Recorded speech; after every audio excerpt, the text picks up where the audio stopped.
गणेशाय नमः। जय श्री कृष्ण।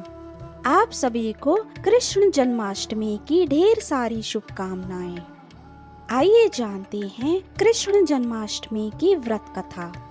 भगवान शिव, विष्णु, ब्रह्मा आदि पुराणों के अनुसार ये व्रत कृष्ण पक्ष की अष्टमी को किया जाता है। इसे कृष्ण जन्मोत्सव के रूप में मनाते हैं। भगवान श्री कृष्ण जी का जन्म भाद्रपद कृष्ण अष्टमी बुधवार को रोहिणी नक्षत्र में अर्धरात्रि के समय वृष के चंद्रमा में हुआ था। ये सर्वमान्य और पाप नाशक व्रत है। इसे बच्चे, युवा, वृद्ध सभी आयु वर्ग के स्त्री पुरुषों को करना चाहिए। इससे पापों का सर्वथा नाश और सुख सौभाग्य में वृद्धि होती है। इसमें अष्टमी के उपवास से पूजन और नवमी तिथि मात्र के समापन से व्रत की पूर्ति होती है। उपवास वाले दिन प्रातः काल स्नान आदि नित्य कर्मों से निवृत्त होकर सूर्य, सोम, यम, काल, संधि, भूत, पवन, दिक्पति, भूमि, आकाश, गोचर, अमर और ब्रह्म आदि को नमस्कार करके पूर्व या उत्तर मुख बैठे।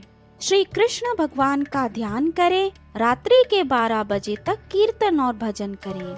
12 बजने पर आरती करें, भोग लगाएं तथा चंद्रमा को जल चढ़ाकर प्रसाद ग्रहण करें। आइए जानते हैं श्री कृष्ण जन्माष्टमी की व्रत कथा। द्वापर युग के अंत में मथुरा में उग्रसेन नामक राजा राज्य करते थे। उग्रसेन के पुत्र का नाम कंस था। कंस ने अपने पिता उग्रसेन से बलपूर्वक राज सिंहासन छीन लिया और स्वयं राज्य करने लगा। वह बड़ा ही अत्याचारी और निर्मोही था। वह किस प्रवृत्ति का था, इसका अनुमान इसी बात से लगाया जा सकता है कि उसने अपने पिता को ही सत्ता से हटाकर बंदी बना दिया था। कंस की देवकी नामक एक बहन थी, जिसका विवाह यादव वंशी श्री वसुदेव जी के साथ हुआ था। विवाह के पश्चात जब परिवार के सभी भाई बंधु सहित कंस उसे विदा कर रहा था कि तभी आकाशवाणी हुई, हे कंस, जिस देवकी को तू आज बड़े प्रेम से विदा कर रहा है, उसी के 8वें गर्भ से उत्पन्न बालक तेरा संहारक होगा। आकाशवाणी सुनकर क्रूर कंस का खून खौलने लगा। उसने तुरंत म्यान से तलवार खींच ली और देवकी के पति वसुदेव को मारने के लिए लपका, मगर देवकी तुरंत उसकी मंशा भांप गई। उसने तेजी से आगे बढ़कर कंस को रोककर बड़ी विनम्रता से निवेदन किया, भाई, इस प्रकार मेरा सुहाग क्यों उजाड़ते हो? बहन का सुहाग उजाड़ना तुम्हें शोभा नहीं देता।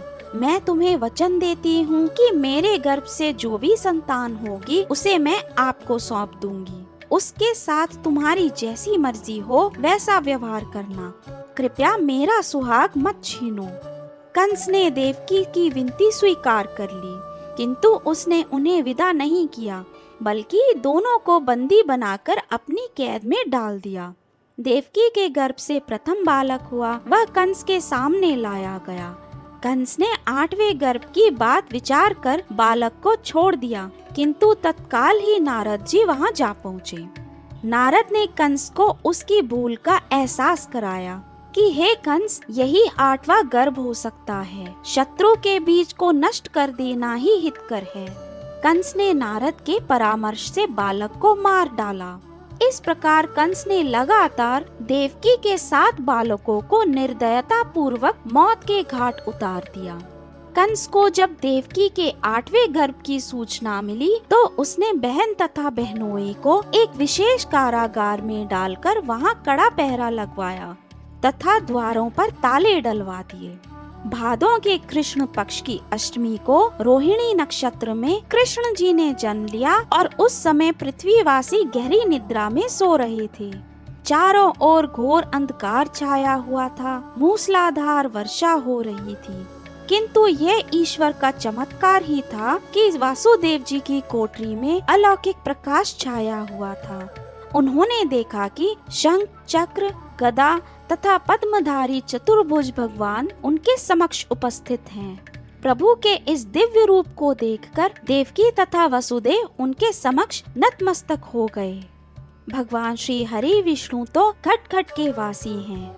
वे उनकी परेशानी समझते थे, अतः उन्हें दिलासा देख बोले, अब मैं बालक का रूप ग्रहण करके तुम्हारे गर्भ से जन्म लूंगा।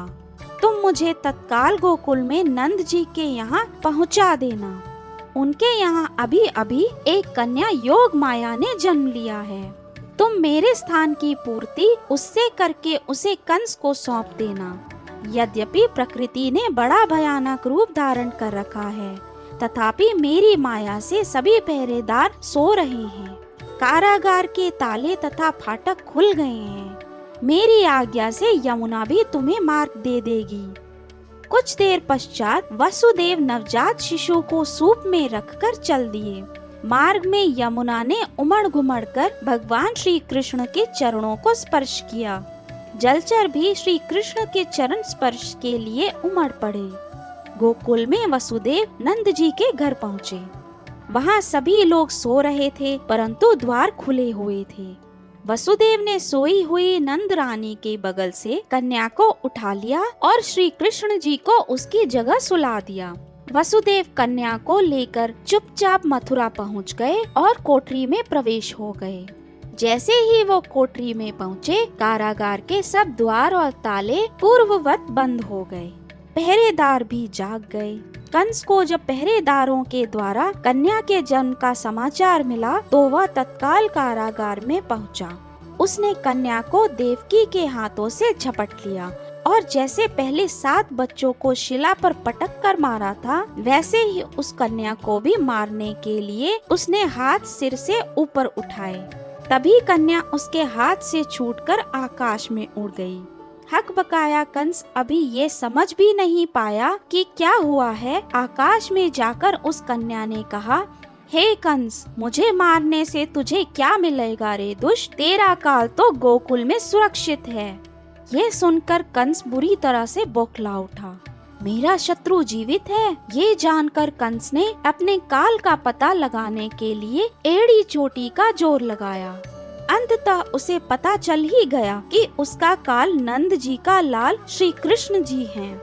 ये पता चलते ही श्री कृष्ण जी का वध करने के लिए उसने अनेक दैत्य भेजे, किंतु श्री कृष्ण जी ने अपनी माया का विस्तार करके सारे दैत्यों का बारी बारी से संहार कर डाला।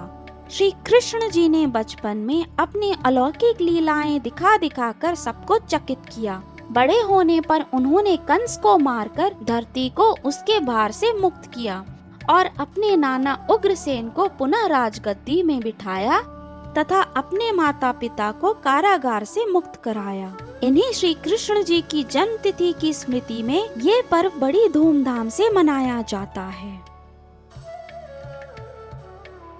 यदि आपको यह वीडियो अच्छा लगे तो लाइक करें और ऐसे ही आध्यात्मिक ज्ञान के लिए चैनल को सब्सक्राइब करें। यदि आप किसी विशेष कथा अथवा अन्य विषय के संदर्भ में जानना चाहें तो नीचे कमेंट करें। हम अवश्य प्रयास करेंगे कि आपके प्रत्येक प्रश्न का उत्तर आने वाले वीडियोस में दे सकें। हर हर महादेव।